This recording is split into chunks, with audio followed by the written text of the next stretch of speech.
I'm going to begin with a story that took place in the church square of the town where I grew up in Cuba. It was the early 1990s, and on a summer afternoon, I found myself walking in circles around the only church in town. I was 18 years old, and I was trying to gather the courage to go in. I had never been inside a church before. After Castro came to power in 1959 and the government declared war on religion, I had seen with my own eyes how Christians and Jews were marginalized and ridiculed in public. Entering that church would be a risk, but it was a risk I was willing to take. I needed to go into that church because circumstances in my life had brought me to my knees. These were the early 90s, and our country was in the midst of its worst economic depression. The Berlin Wall had collapsed, and with the dissolution of the Soviet Union, our economy had also collapsed. Food was in such short supply that I would often faint from lack of proper nutrition. Some days, all I would have was sugar water. The shelves in the stores were empty for years, which led to a mass exodus by sea, where I lost several of my friends. Our country even experienced a neurological epidemic that affected the brain function and vision of thousands of Cubans, from the sudden change in our diet and the lack of nutrients and vitamins in our system. Those were difficult times. That's why I needed to go to church. At this moment, imagine that I'm standing in front of one of the side doors of that church. My heart is racing and I'm looking over my shoulders. What if someone sees me going in? What if I'm not allowed in there and they call the police? What if I'm not dressed properly? I finally gathered the courage and opened the massive doors which lead me into a world I had never experienced. The scent of incense, dampness, all wood, the coolness of the air, the echoing acoustics, the light entering the high windows, the openness of the space, the symmetry of the architecture. The resonance I felt at that moment marked me forever. And when I went back on Sunday morning, I found a vibrant, beloved community of people of all ages and all colors, worshiping together in a way that was transcending, uplifting. It was awe-inspiring. It was exactly what I needed in order to deal with the hunger and the traumas of my day-to-day life, because there was more. Once coming back from college, I found my stepfather in a gutter. The police had beat him up and left him there, blood dripping from his forehead, because he was anti-Castro. Another time, the authorities came to our house in the middle of the night when we were asleep, and they forced us out into the streets to search the house. When they left, we couldn't go back to sleep. They had turned everything upside down. They had ripped open our mattresses. In 1995, after years of similar episodes, my family made the difficult decision to migrate to the United States as political refugees. I was 21 years old then. Now I needed to find a church, not because of hunger, not because of political oppression, but because of another trauma, the painful derailment that happens with dislocation when a human being is uprooted. I share this story because it informs my theology and my ministry.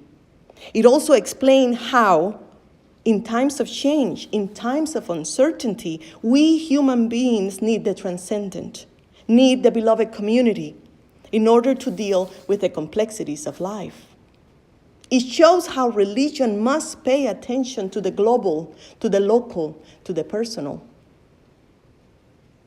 These are difficult times in our country, all over the world really. At this moment, there is a caravan of women and men and children, thousands of people fleeing Central America, walking towards our country seeking asylum. How can our religion serve them? What do we have to offer them? What hope? What type of beloved community? When I started seminary, I didn't have a solid theology. So I took a theology class. I read dozens of books. And after my first semester, I had a well thought out theology. At least something I could live with. But it wasn't something I could work with.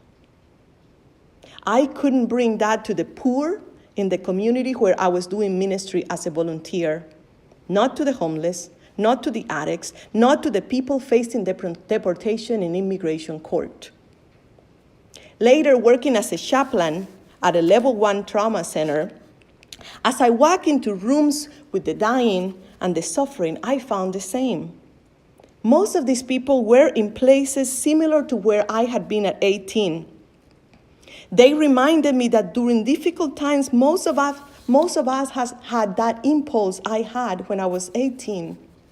We needed something, anything to bring hope, anything to alleviate the pain, anything to elevate the spirit. This was a yearning that words alone couldn't touch. In the book Kindling Desire for God, K. L. Northcott writes something that speaks of my experience practicing theology outside of Unitarian Universalist walls. She says, I am convinced that the God who is a thinketh God must become in some way a present God. What this means is that what we believe intellectually must in some way become embodied. In the UU world, this means that our principles must become our practices. What my field work taught me is that while the people I ministered to had different thinked gods, the present God was always the same. It was love. The thinked God of my perfectly thought out theology was liberating and it was important, yes. But it also paled in comparison to the present God in those hospital rooms. There are things about theology that seminary can teach, and there are things that can only be learned from sitting in a hospital room with an elderly woman who's holding your hand, looking into your eyes, and begging you not to let go. There are things we can learn about life in a lecture-style worship. There are things we can learn alone in nature. And there are things that can only be found worshiping with our whole being, using all of our senses in unison with our community.